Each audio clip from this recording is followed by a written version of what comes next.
No. Bukan tak sah tuan-tuan. Tapi tak apa sempurna lagi mengikut mazhab kita, mazhab Syafi'i. Jadi buku yang ada di surau kita ni sikit kan. Saya pun mula kempen siapa nak impak ni. Sebab dikatakan bahawa buku ni harga RM50. Macam ni RM50 kan. Jadi akhirnya Alhamdulillah seorang jemaah kita selepas tahu kita hajat hendakkan buku ni, dia impak 10 buah buku RM500. Cukup tu banyak-banyak sebab tak ada kita nak baca pun kan. Terima kasih sekali lagi. Mudah-mudahan dia wakarkan buku ni. Selama orang pakai buku ni, selama telah pahala akan mengalir pada dia, InsyaAllah. Jadi buku dah sampai lah. Dalam kotak dah pandai lagi tu. Jadi tuan-tuan pada pagi ni InsyaAllah, kalau boleh nampak InsyaAllah saya nak kongsi satu kalimat dalam Quran. Sebab dalam Quran ni banyak kalimat-kalimat tertentu yang kita sendiri kadang-kadang tak apa nak jelas kan. Mengenai dengan perkataan lagha.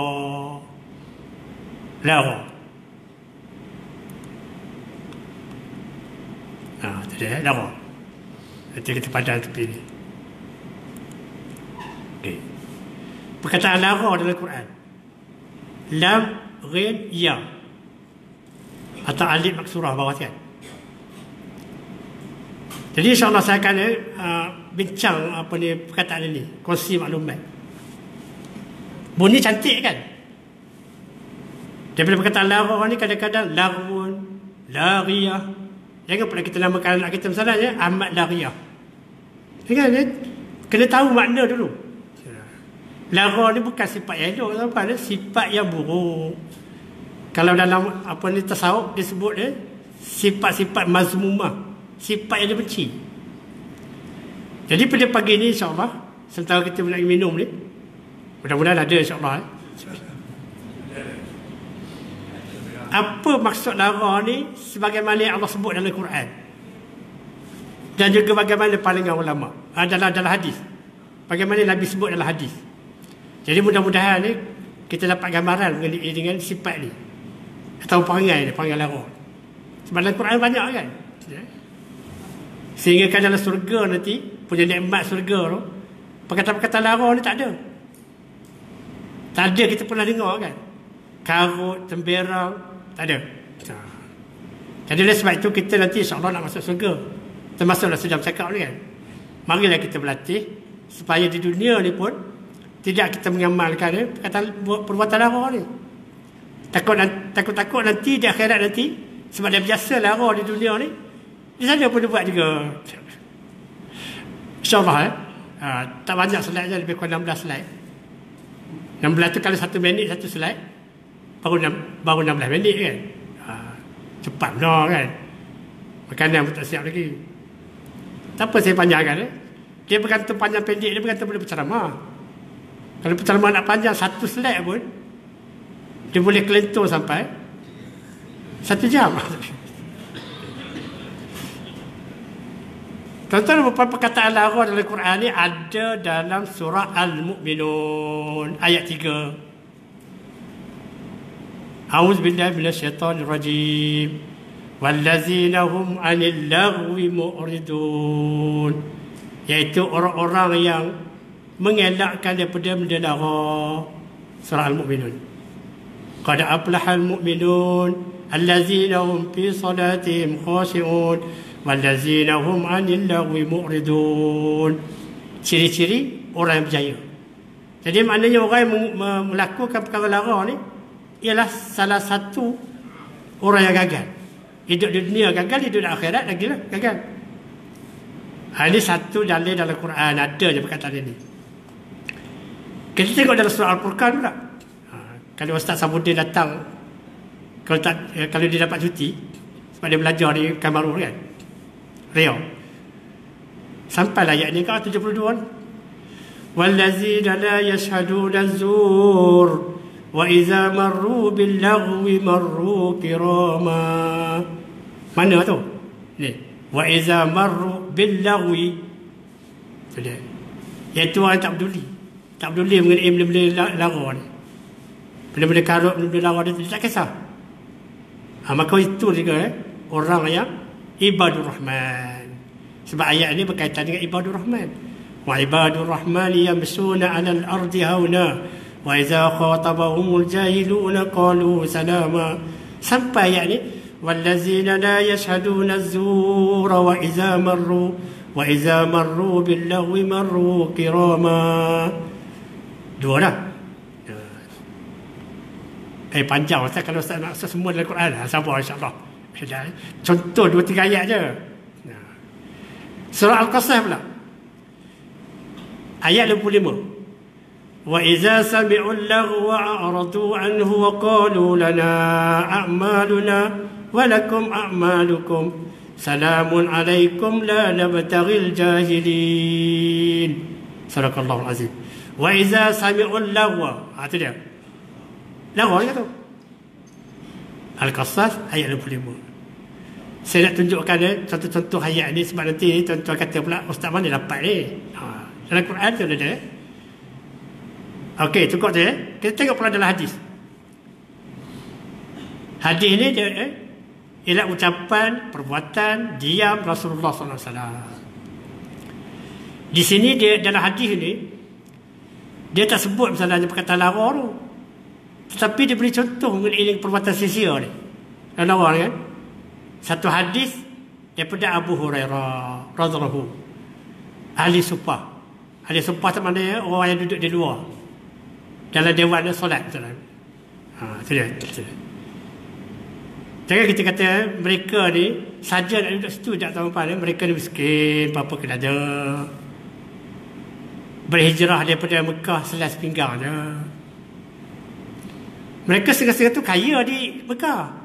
Tetapi orang Quraisy kafir dia kata you nak pergi hijrah ikut Muhammad pergi. Tapi harta benda pergi. Jangan tinggal sini. Pergi selas pinggang.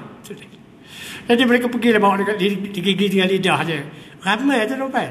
Dia nak cerita sikit kan.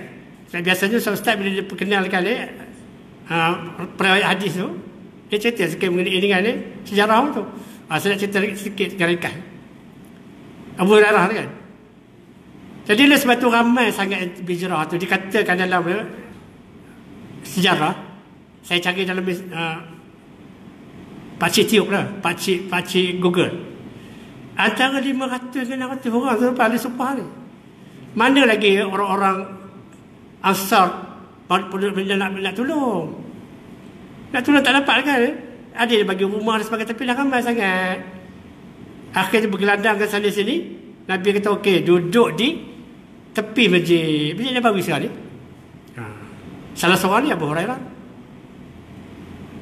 Jadi bila dah dapat peluang macam tu kan, duduk tepi masjid. Nabi setiap kali lepas sembahyang mesti ada majlis ilmu. Takkan tak nak join. Awak duduk tepi tu je kan. Jadi sebab itulah dia ni tuan-tuan, walaupun masuk Islam sikit apa ni lambat daripada orang lain, tetapi dia periwayat hadis yang paling banyak sekali dalam sejarah Islam. Paling banyak, beribu-ribu tuan-tuan hadis dia. Itu dikatakan bahawa orang Syiah tak suka dia ni.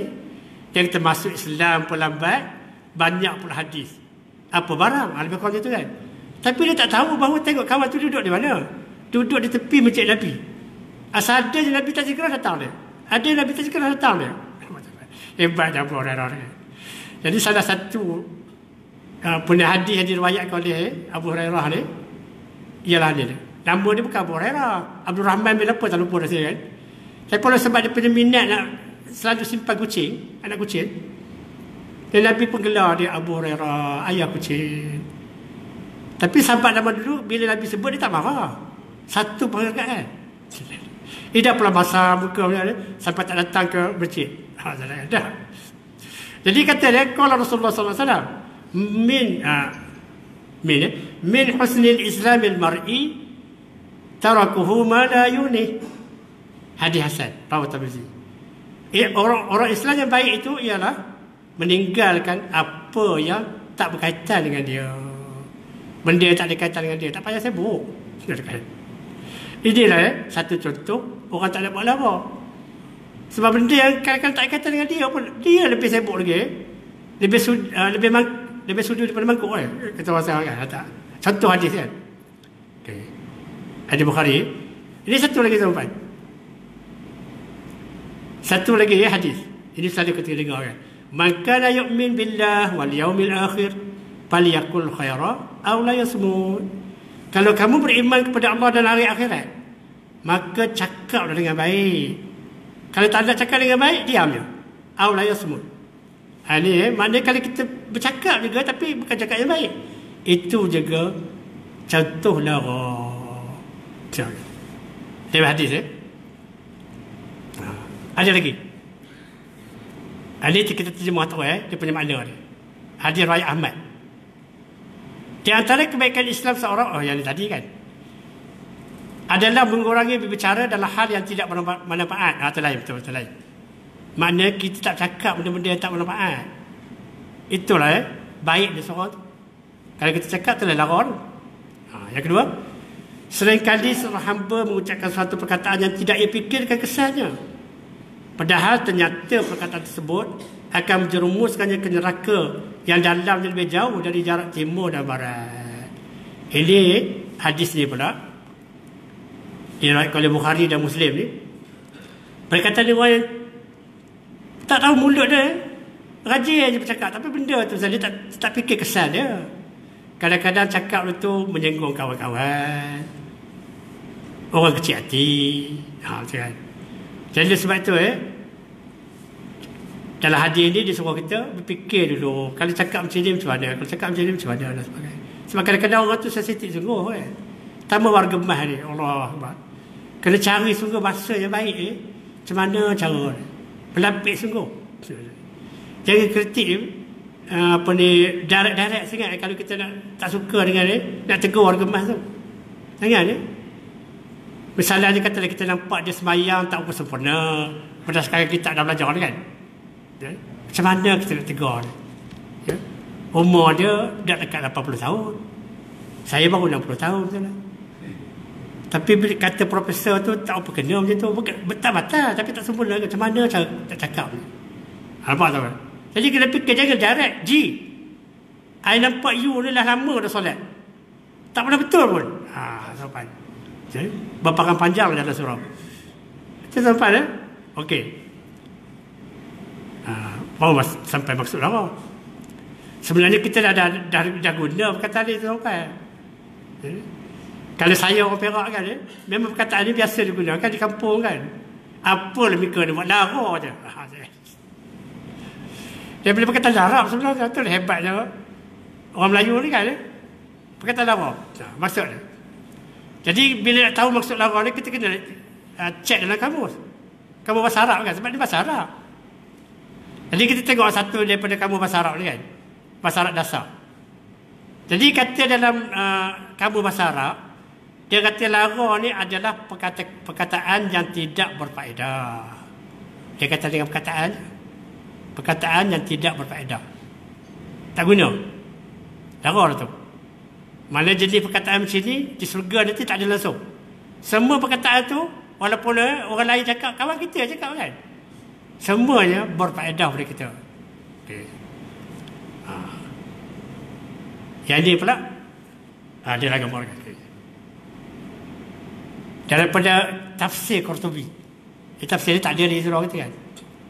Jadi kalau ada pun dua jenis ni pun kawan-kawan kita tak pernah rajin nak baca kan. Belah sini Ibnu Katsir, belah situ Hamka. Tapi cantik kalau kita ada duit kan, biar kita buat koleksi benda-benda di rumah kita. Kita nak pergi melancong misalnya tak lalu badan kan, tak apa beli buku dalam buku tawan. Bila kita dah nazak nanti atau sakit, kita kata aku nak baca pun tak lalu. Wakaf dekat surah Rahmah. Dia tafsir Qurtubi ni. Ni dia Qurtubi je. Orang tak jumpa ke ni? Dah, dalam internet banyak tu kan. Kita pergi dekat Chrome Google kan. Image Imam Qurtubi. Keluar macam tu. Tapi entah ya atau tidak Allah lah kan. Sama dulu ada kamera. Jadi apa kata dia mengenai dengan ni? Ibnu Katsir tu minta maaf. Ibnu Katsir bukan jatuh. Okay. Tak tahu penampak mesti sikit Imam Qurtubi kan. Tafsir Al-Quran Al-Azim dia kasih tafsir dia kasih. Dia dalam tafsir dia berkata, kalau kita buka kan, laghu adalah segala perbuatan yang batil. Di atas tadi kata bahasa Arab apa ni, percakapan. Tapi dia kasih kata perbuatan. Termasuk berunsur syirik dan maksiat. Maksudnya kalau kita melakukan syirik kepada Allah SWT kan, orang suruh pergi jumpa doktor, dia pergi jumpa bomoh. Misalnya kan, syirik tu apa kata ulama kan, larang tu. Begitu juga melakukan perbuatan maksiat.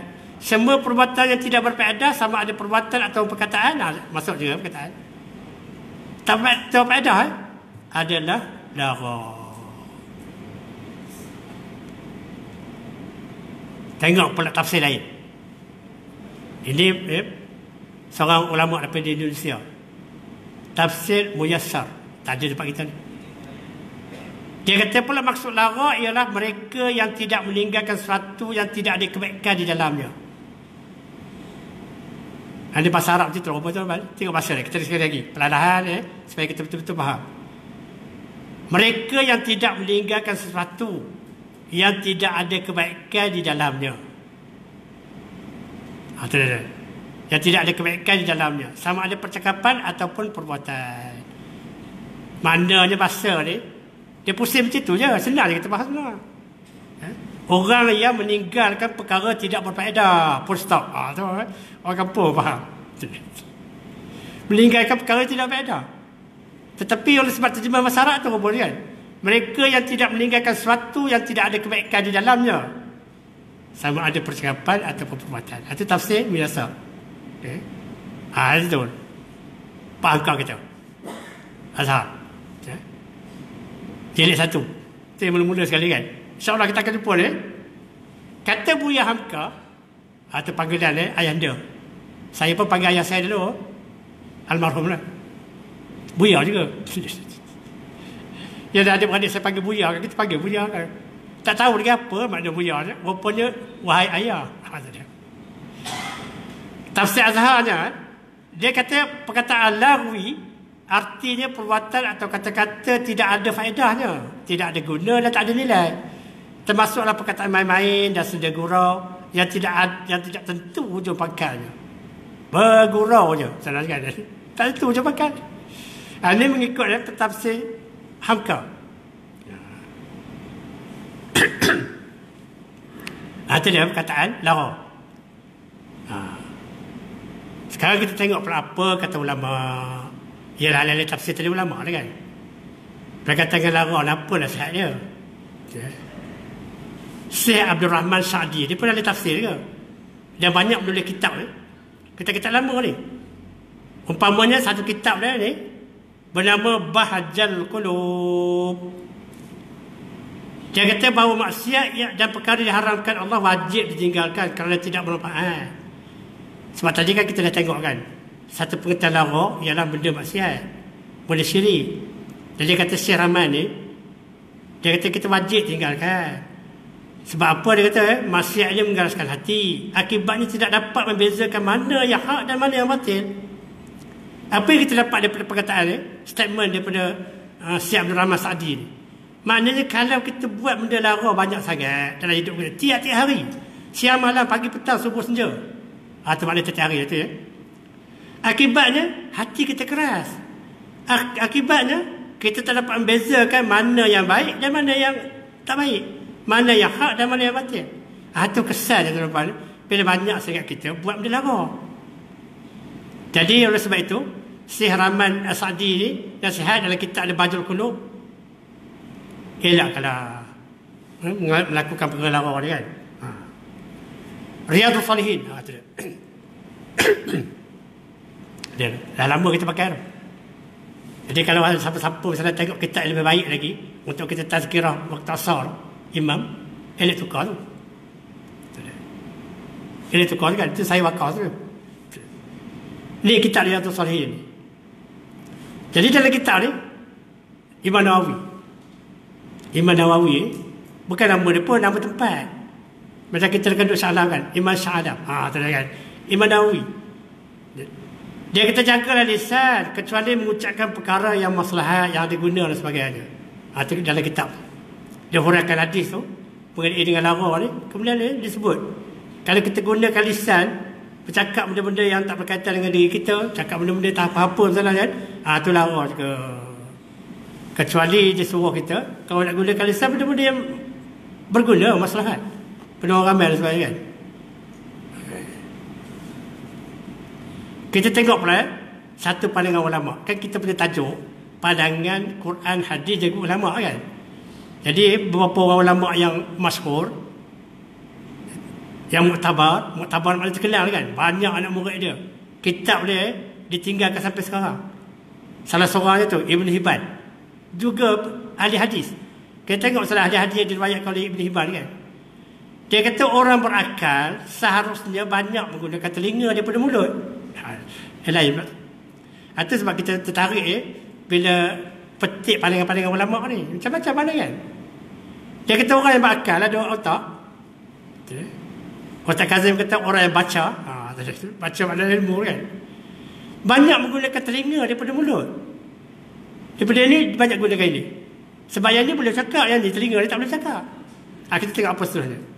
Allah beri mulut hanya satu dan dua telinga. Mulut kita satu je, telinga dua.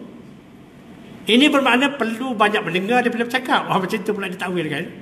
Jadi dia kata hikmah Allah bagi telinga dua ni, mulut satu je, supaya banyak kita mendengar. Dengar je kan. Jangan banyak bercakap. Kecuali lah kalau nak nampakkan ilmu macam saya kan. Terpaksa kan. Jadi kita mesti ada kemahiran mendengar. Dengar dulu baru kita bercakap. Jika banyak berkata-kata akhirnya tidak dapat dikawal. Itulah bahaya tu. Kalau kita banyak cakap-cakap kan, akhirnya kita tak dapat dikawal. Mula-mula elok je kan. Sambil minum kopi kan, elok je kan. Makan kuih satu dua. Akhirnya mula mampu. Sampai ke Amerika pun dia cerita. Cerita pula bukan cerita yang betul. Ada kata-kata itu akan memberi kesan buruk pada dirinya dan orang lain. Maknanya bila banyak saya cakap, mula-mula betul kan, okey. Tetapi akhirnya mula datang benda-benda karut. Mula nak mengumpat orang, mencerita hal orang dan sebagainya. Yang disebut sebagai dalam Quran disebut buhtan. Baha ta alif nun. Buhtan. Bukan fitnah. Fitnah tu istilah orang Melayu. Tapi dalam Quran disebut fitnah tu sebagai ujian. Ujian kan, macam saya baca ayat dalam rakaat yang pertama je kan, dalam surah Al-Ankabut. Patanna walaqad patanna allazina min qablihim. Patanna tu ni fitnah tu. Fitnah tu rupanya ujian.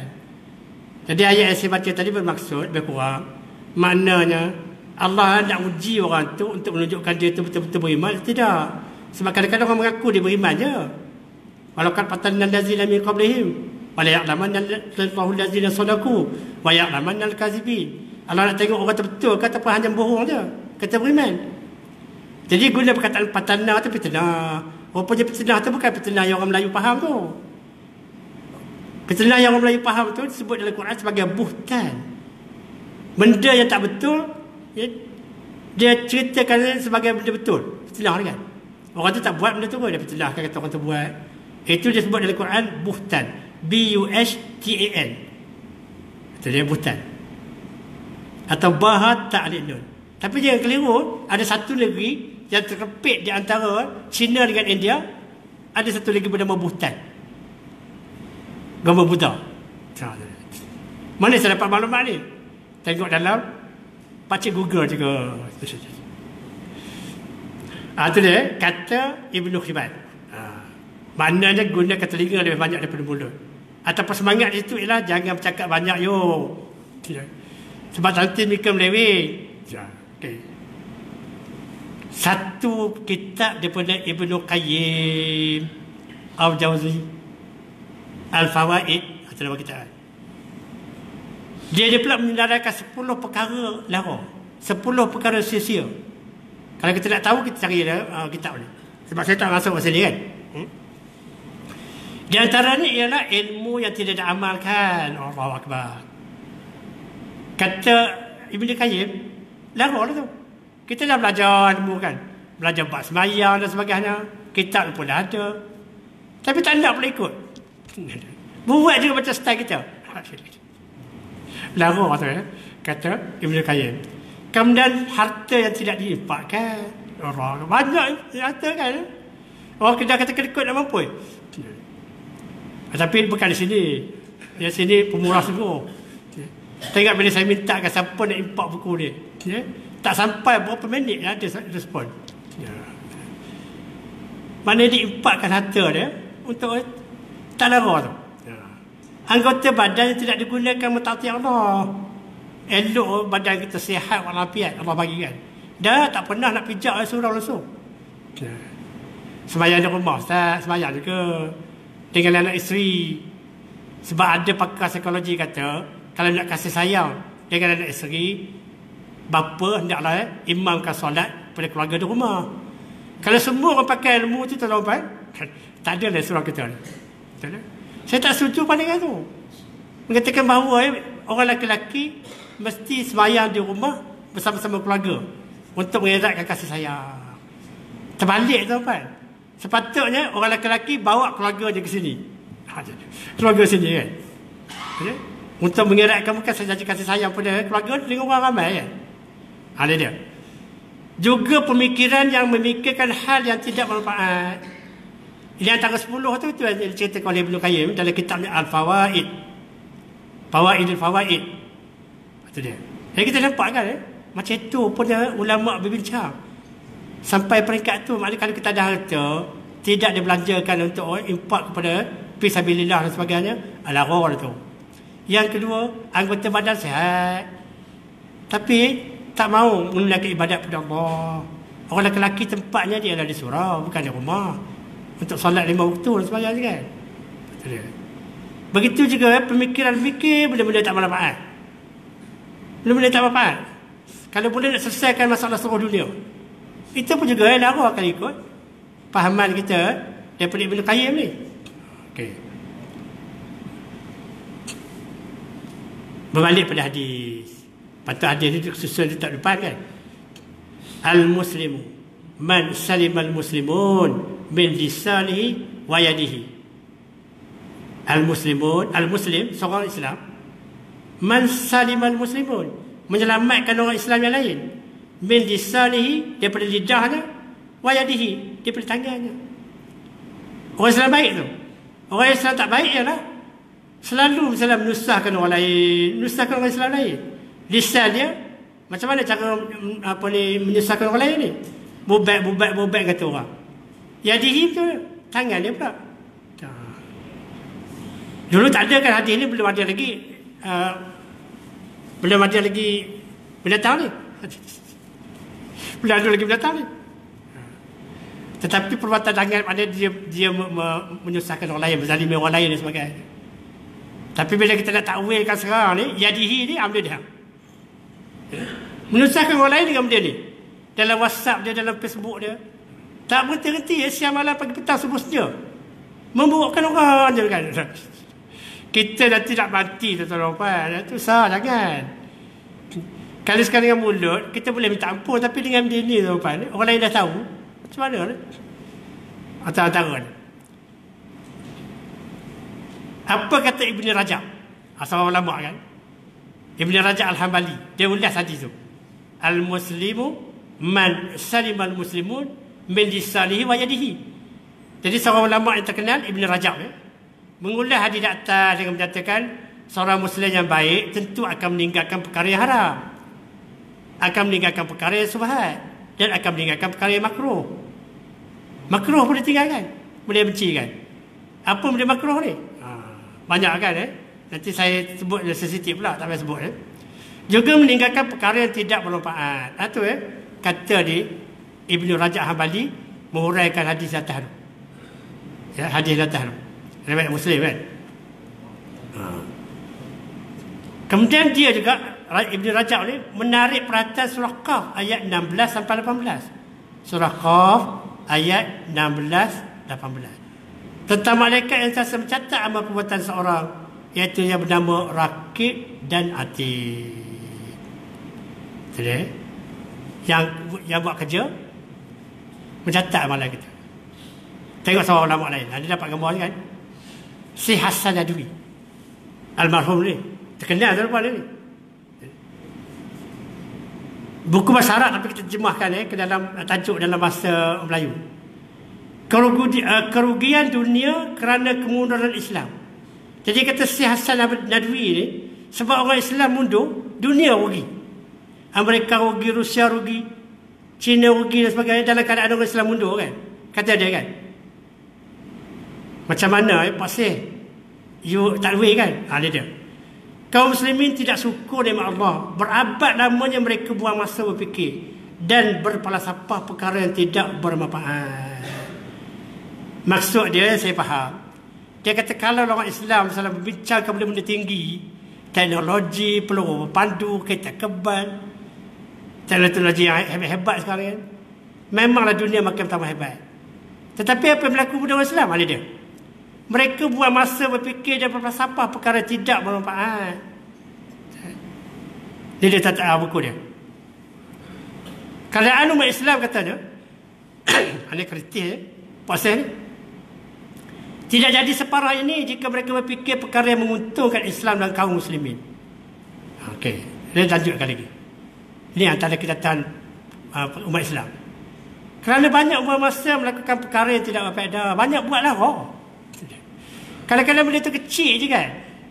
Mereka bincang sampai Allah bergaduh mana. Contoh kan saya baca kan. Pada zaman kejatuhan dinasti Abbasiyah.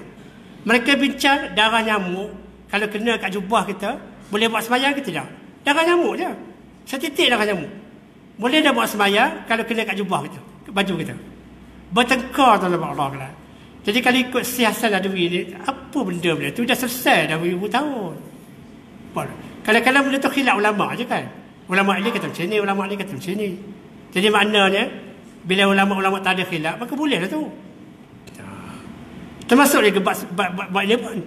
Ya? Bab ini pun ada khilaf di kalangan mazhab-mazhab. Duduk kaki macam mana? Rapat ke, renggang ke? Ya? Kemudian duduk tayak akhir macam mana? Macam mana kita buat kan ataupun duduk macam tayak awal dan sebagainya. Kalau mazhab berbeza-beza tu dah ikut macam tu, kita ikut. Tapi kita mazhab ni kita ikut mazhab kita kan. Ini contoh yang dibawa oleh ni, maknanya umat Islam boleh itulah. Yang nak dia yang nak selalu di itu yang dibincangkan. Sedangkan benda-benda besar misalnya bagaimana pengurusan negara yang baik, bagaimana nak meningkatkan ekonomi orang Islam, tak ada pun tuan-tuan. Mana buku-buku jenis itu tak banyak. Ilmu jenis itu tak banyak. Benda-benda kecil dalam matematik kan. Jadi itu kata Hasan An-Nadwi ni itulah sebab salah satu sebabnya umat Islam mundur. Lepas tu pakai ikut je kan. Okey. Sekarang baru kita pergi pada realitinya. Mana bila pergi sampai sini maknanya kuliah saya pun nak habis tu hari pun cerah. InsyaAllah. Cara kita elakkan lara di medan ilmu. Medan ilmu macam kita sekarang. Sekarang kita berada di medan ilmu ni sebab saya sedang memberikan kuliah, tuan-tuan dengar. Macam mana cara nak elakkan lara ni di medan ilmu. Okay.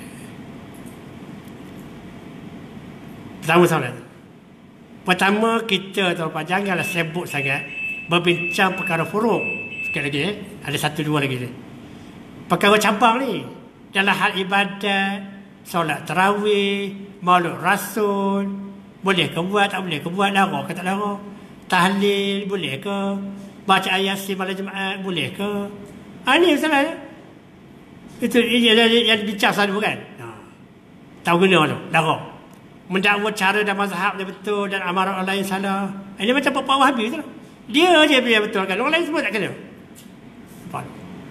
Sekarang ni Islam bukan dipegang oleh orang Arab, oleh orang seluruh dunia. Siapa yang alim, orang terpandai. Kalau kita pergi ke sana kan, jumpa dengan Pak Arab, dia tengok kita lain, dia pun buat macam mana dia buat. Tak boleh lah. Pak tu lah. Maka timbullah apa yang sebut kita Wahabi. Okey. Surau pula. Terlebih dahulu saya minta maaf kalau saya menyentuh perasaan tuan-tuan dan puan bila berkaitan dengan ini. Tak apa kan? Qulil haqqa walau kana murra. Katalah sesuatu itu walaupun pahit. Tapi kena minta maaf dulu kan? Okey. Kita tunjuk gambar tu kan. Okay. Pertama, jangan tinggalkan majlis ilmu. Inilah salah satu sumber kita dapat ilmu, tuan-tuan. Tambah bila Profesor Hasnah datang, kita bawa kitab ni kan. Saya kempen kadang-kadang dalam semua grup-grup yang saya ada di kawasan kita ni. Supaya datang tu. Sampai Alhamdulillah, kata dia Tuan Haji Aziz, yang kita sejak Ustaz, saya lah dan juga Profesor tu cerita mengenai tamak nina, dah ramai jemaah kita dia kata, dah bertamak nina dalam solat dia. Kalau tidak, kita cukup buruk dulu. Jadi masalah tamak nina pada kata Tuan Haji Aziz, hampir selesai. Tetapi yang masih belum ada lagi, tapi tak ramai apa kan. Baca kuat sampai ganggu orang lain. Pun tak boleh sampai. Kemudian tidak berbual ketika menjadi ilmu berjalan. Jangan tuan-tuan. Kerana itu lara tu. Bukan lara berdosa juga. Dia surau kan. Yang kedua, jika ada halaqah Quran, eloklah turut serta. Pagi-pagi, tiap-tiap pagi, selepas sembahyang subuh, mulai pada hari Selasa, Rabu, Khamis, Jumaat, halaqah Quran kan, dengan tafsir dan sebagainya. Kita tak ada apa-apa hal kan. Daripada balik rumah macam salah, tunggu kejap halaqah Quran. Sebab baca Quran tu dapat pahala. Elok turut serta. Okay. Tapi bukan paksa ni. Okay. Apa saya tunjuk gambar ni?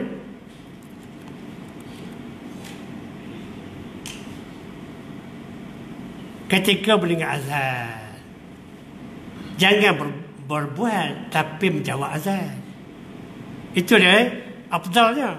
Allahu Akbar, Allahu Akbar, Allahu Akbar, Allahu Akbar. Asyhadu an la ilaha illallah, asyhadu an la ilaha illallah. Entah kerana menjawab azan menjadi sebab kita masuk surga nanti. Sebab yang lain itu dah tak terpakai. Misalnya jangan Allahu Akbar, kita masih lagi sembang. Bukan lama sangat. Itu dia di surau. Sebab kalau kita berbual waktu azan dikumandangkan, maka itu juga satu jenis lara. Media cyber. Ini lihat sekali Facebook, WhatsApp, Twitter, tapi saya tak ada ni. Tak pandai kan? WhatsApp tu pandai.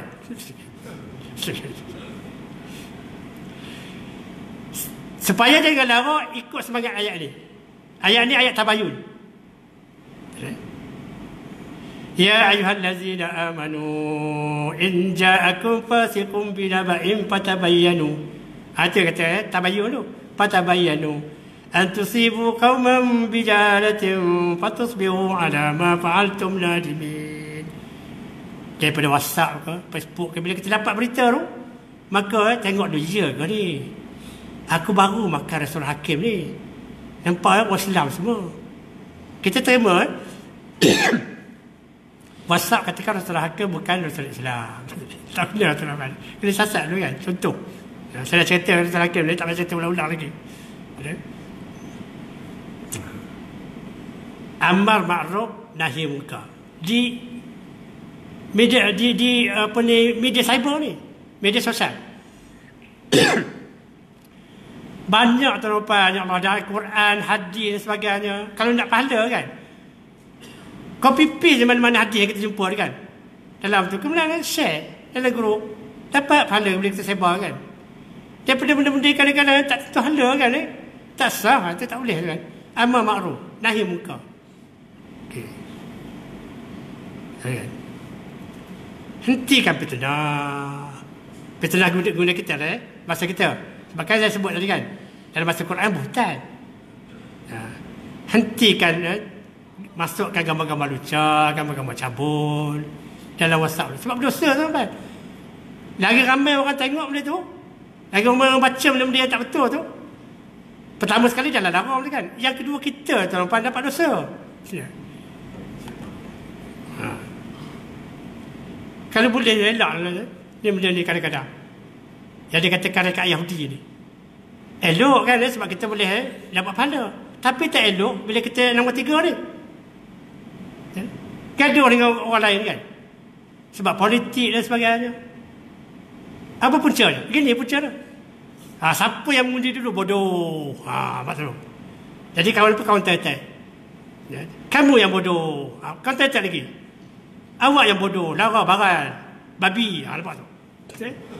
Itu lepas tu siapa? Ini je. Kawan kita ada lepas Allah. Kadang-kadang satu jemaah sebelah-sebelah je. Dia. Cyber. Lara. Okey. Apa jalan akhir sekali. Yang pertama menyebutkan diri dengan perkara tidak faedah merugikan waktu berharga. Dan ini tanda iman seorang terlemah.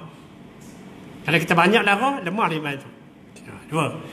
Didiklah diri meninggalkan segala keburukan dan kekurangan diri dengan melakukan aktiviti berfaedah untuk mendapat redha Allah SWT. Banyak, tak seribu daya, tak ada seribu dalih. Allah jadikan manusia bukan sia-sia. Segala amalan yang dikerjakan akan dicatat dan diberi pembalasan. Jangan ingat kita lepas je tu. Ya. Allah catat melalui malaikatnya, rakib dan atid. Okey. Perbuatan lara dibenci Allah dan pengamalnya akan bertanggungjawab di atas perbuatan itu di akhirat kelak. Tak lepas kan? Tak lepas. Ya. Dan akhir sekali, ya, ini semangat supaya jangan lara ni. Okey. Wal 'asr innal insana lafi khusr illa allazina amanu wa 'amilus solihat wa tawasaw bil haqqi wa tawasaw bis sabr. Beriman kepada Allah. Tak sia-sia tu. Jangan syirikkan Allah. Ya. Dengan perkara lara. Tengok anak pandai saya tunjuk. Buat perkataan yang benar. Wa tawasaw bil haqq wa tawasaw bis sabr. Buat perkara benar, tidak lara. Tahan sabar daripada buat hal lara. Dan akhir sekali, amal soleh yang ikhlas akan hilangkan perkara lara. Wallahu a'lam. Subhanakallahumma bihamdika asyhadu an la ilaha illa anta astaghfiruka wa atubu ilaik. Bismillahirrahmanirrahim. Wal 'asr innal insana lafi khusr illa allazina amanu wa 'amilus solihat wa tawassaw bil haqqi wa tawassaw bis sabr. Wabillahi taufiq. Wassalamualaikum warahmatullahi wabarakatuh. Jemput tuan-tuan. Jemput, kita ada jamuan seperti biasa, insyaAllah.